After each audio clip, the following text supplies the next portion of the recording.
How do we not see this guy? You can't film in River Rock anymore. I went to the dining area. He's trying to prove to his woman too.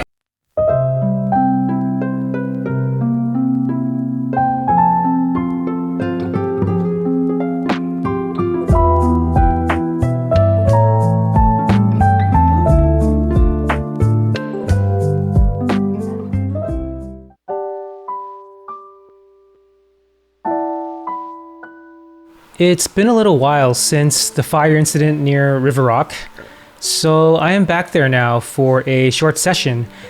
As you may know, filming is not allowed there, so that means no table footage for you guys, unfortunately. Before I share a few of my hands, here's a clip of a small get-together with some of my poker buddies. This is a day after my session, and right before we all decide to head over to River Rock again later.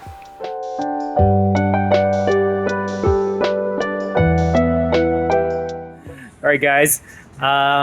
Just gonna make it slightly more interesting for you guys. I am gonna have a guest commentator with us, my buddy Mikey. Hola. All right, so let's go through some of the hands that I played last session. I was actually playing with you. We weren't on the same table though, but Oh yeah.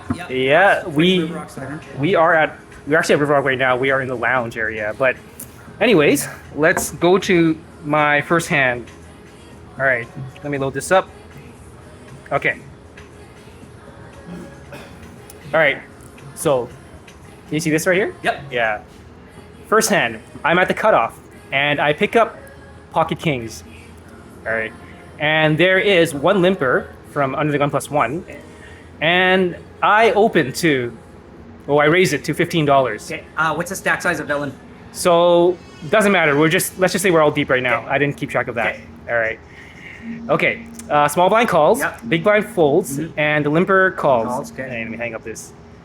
Okay. So three-way into a flop of Ace 4-10, 2 clubs.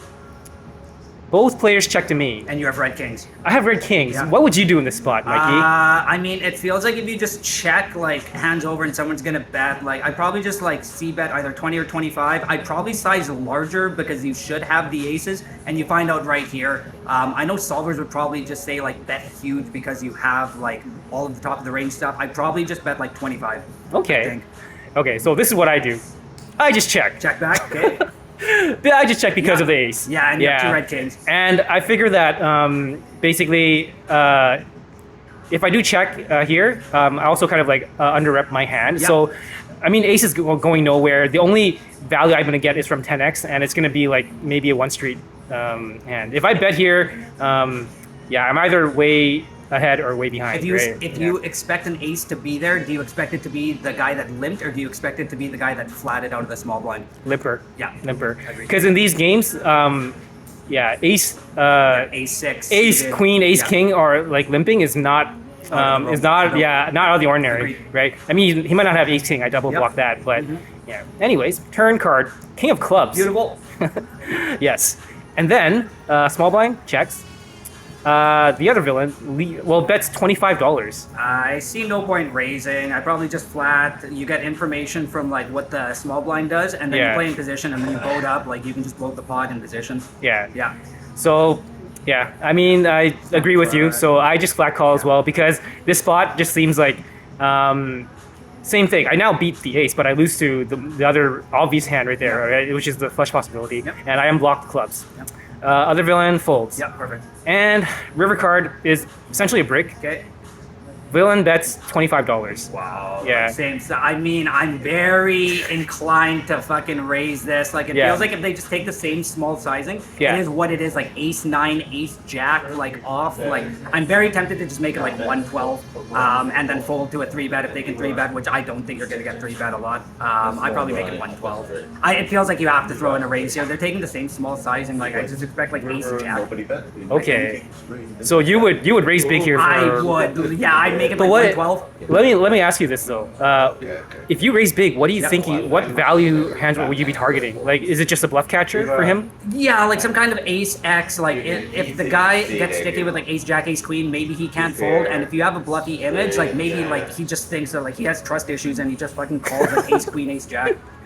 With the flush possibility out there though. Yeah. Do you think But- he's calling? but Do you the think he's thing- calling a big bet if he doesn't have a flush 100%. himself? But with the same Yeah. small sizing, like he leads 25 on the turn call and then he leads 25 again. It seems like if he had a strong hand like Broadway or a flush, he'd Yeah. make it more like 50 or 75 on the river. Yeah. Yeah. Okay, so you going for that value on the river is just something that Yeah, and then fold to a 3-bet. And then like if he 3-bets, then fold. But like yeah.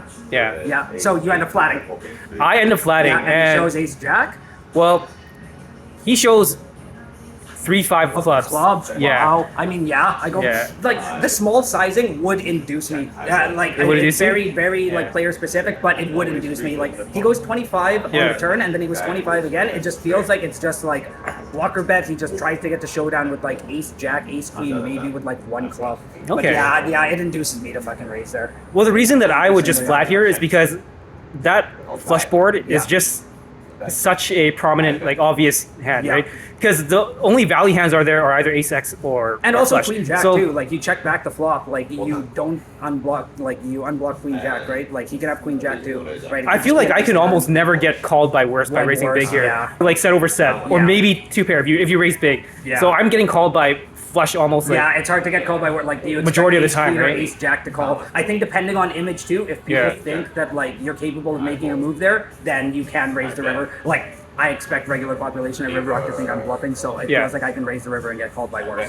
like it's straight up, right? But depending on image, I think, but depending on villain. So yeah, I would probably raise the river and I'd have to, and then he probably just flat. But I raise the river with the intention of folding to a 3-bet, but it feels like, Okay. yeah, maybe he has like ace 10, but yeah, I don't know. Well, I definitely would. Yeah, folding to a 3-bet for sure. Yeah. But yeah, I just couldn't raise that just because Yeah. I just feel like I think I'm flat, not- I think flat's perfectly fine. people are not.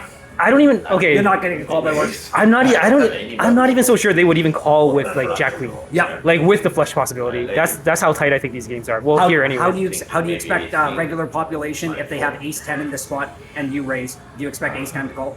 I think ace 10 would- regular River Rock population. I think ace 10, I think ace 10 would have calls. let out on the flop or bet bigger on the turn. Yeah, maybe. yeah. Fair enough. Fair enough. But all right. All right. We are at my place now, my home, my editing station. Welcome. This is where I'll be sharing the rest of the hands of that session with you guys with a microphone, better audio quality. Do let me know, though, what you guys thought of what you just saw, which is having a guest commentator on from time to time. Personally, I loved it. It was a lot of fun, and I think it makes it a lot more interesting for you guys to have this discussion dynamic from time to time. For me, it's not about coming to an agreement or reaching this ultimate solution or quote unquote correct answer to how to play a certain spot. It's more about understanding different perspectives and reasoning and logic to arrive at different decisions. Because let's face it, the correct answer is really easy. Anyone can turn on a computer, load up a solver. You can just plug in the game tree and a solver will tell you what the optimal play is and optimal bet sizings are. Yeah, but even solvers, right? What this really does is teach you how to reach an equilibrium, which is how to not lose. It actually doesn't teach you how to be the biggest winner or maximize your winnings. So while this is mathematically speaking, right, the best baseline knowledge to have, how you deviate and adjust from that according to the tables you're at, the players you're against, is actually way more important in terms of boosting your win rate, increasing your ROI, if that's the kind of stuff you're into. And yeah, how you should adjust is based on understanding psychology of different players. And to do that, the only thing you can really do is talk to more players, keep an open mind, and listen to them, and also just, try to understand their logic. And now back to the poker hands. All right, so, okay. This hand, I pick up 4-6 of clubs at the cutoff. There are 2 limpers, and I raise it to $20. The button calls, the big blind calls, and both limpers call. So it's 5-way into a flop of deuce, 3, 6, 2 diamonds, and no clubs. So immediately I'm looking at the board, I'm thinking, not bad at all. I hit top pair with a gut shot with my hand. And the big blind checks. +1 bets out $50. And then the hijack calls. So my top pair weak kicker is not looking too good now. I don't even know what I could be ahead of at this point. Even draws like flush draw and 2 overs have a lot of equity. If I make a call, I'm only really hoping to hit a non-diamond 5. So with 2 players still left to act, I decide to let this one go. Not that it matters, but the results of this hand, as I remember, someone indeed had a flush draw and ended up hitting it. Okay, on to the next hand. This hand, I pick up King 4 of diamonds in the hijack position. There are 2 limpers, and I raise it to $20. Everyone folds except for the 2 limpers who both call. It's 3-way into a flop of 8, 9, 10 rainbow with 1 diamond. Both villains check, and I just check back here, missing everything. Board is not in my range. The turn is the Jack of diamonds, and both villains check to me again. This is a great scare card, I think, to take a jab. Putting a 4 card straight out there. There are a lot of Queen X in my range, as they could have as well, but they both checked, and I have position. I also picked up a lot of equity here with the flush draw and higher straight draw. I also block and could rep King Queen. I go for a delayed c-bet of $25. I don't think I have to go too big here. I'm only targeting ace highs or 1 pair hands that are just super tough to continue here out of position. And everyone folds. All right. On to the next hand. This hand, I pick up ace king at the cutoff. There are 2 limpers, and I raise it to $25. The button folds. The small blind 3 bets to $60. And then the big blind, who I have here labeled as Cool Maniac, I'll circle back to that later. He cold calls a 3 bet. Everyone else folds back to me, and I have a decision to make here. I think if the stacks were deeper and I was out of position, I would consider a 4 bet. But I do close the action here, and I could call and play out the hand in position. So that's what I do. I call. Flop comes deuce 3, 4 rainbow. Both villains check to me. Interesting. I see that both of their stacks are actually pretty close to pot size. The big blind, the Cool Maniac, I have them named as such because that's how he's been playing. So he would call pretty big pre-flop bets, not afraid to get it in if he hit anything. And then he'd show up with like these middling cards that end up hitting weird 2 pairs or straights. So pretty fun to watch. Anyways, his range is so wide that I just take him out of the equation. He's probably more likely to hit this board than myself or the other villain. But yeah, again, his range is so wide, so my ace king is probably beating a lot of like his 2 random cards anyways as well. So when he checks it, I'll just take it for what it is that he completely missed. I'm mainly thinking about what the small blind here has here in this spot. What could he have 3-bet me with? So when both players check to me, if I check back, I don't think I can rep anything afterwards. So if I wanted to make a play, it would have to be now or never kind of deal. I decide to jam all in. So here's my reasoning for that. Even though I block aces and kings, I know it's super tough to rep that, having just called the 3-bet. But by ace king, I think there's a sliver of possibility that I'm actually ahead, like having the best hand with no pair. And also by jamming, so if my ace king was the best hand, this would be mainly for protection / value. Secondly, I would be maximizing my fold equity against like the middling pairs that would 3-bet me, maybe like 8s, 9s, and maybe 10s. But lastly, I think I'm highly suspecting that the small blind has the same hand as me, even though I block it. Ace king just makes the most sense here to 3-bet and then check the flop, and there are still 9 combos of that left, right? So I just want to fold that out. And they think for a bit, and both of them fold. And that's the end of the hand.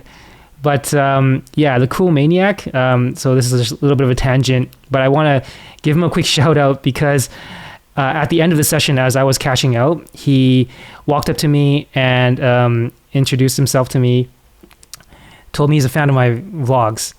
That was just super sweet to hear. I didn't get his name though. He did tell me, but I didn't hear that well at the time, and I was in a hurry. So it was, I believe, something like Banesh or Minesh or something Esh. And yeah, I hate myself for not getting it right. But I just wanted to say thank you. It really made my day that you came up to me and said that. Yeah. Okay, on to the next hand. This hand, I pick up ace king of diamonds in the middle position. I open to $10 and I get 2 callers. So it's 3-way into a flop of king 7 rainbow. Small blind checks to me. Amazing flop. What more can I ask for?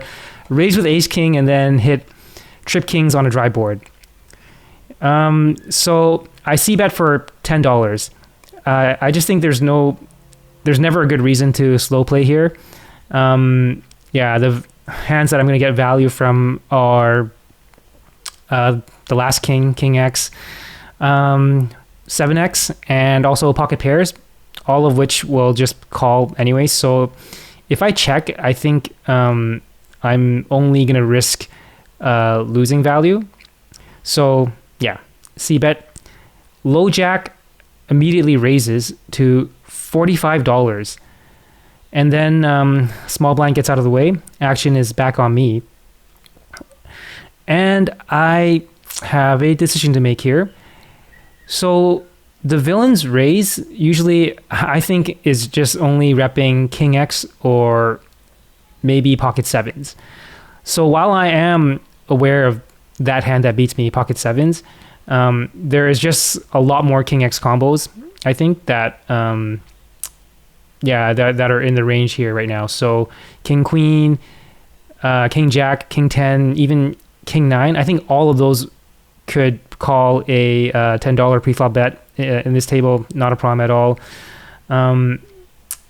So yeah, I decide to just jam all in, targeting all of those, because I don't think any of his hands are ever folding after that raise. If I'm beat by pocket 7s, then, you know, so be it. Villain calls. The turn is a jack, and the river is a 9. So those 2 cards are not the best ones for me to see as well. But we table our hands, and I beat king 10 to scoop this one.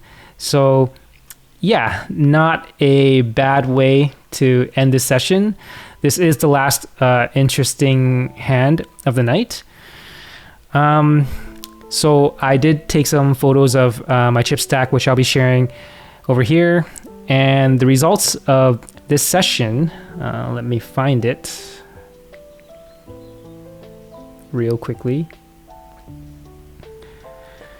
I bought in for $600 and I cashed out for $865. That is a profit of $265.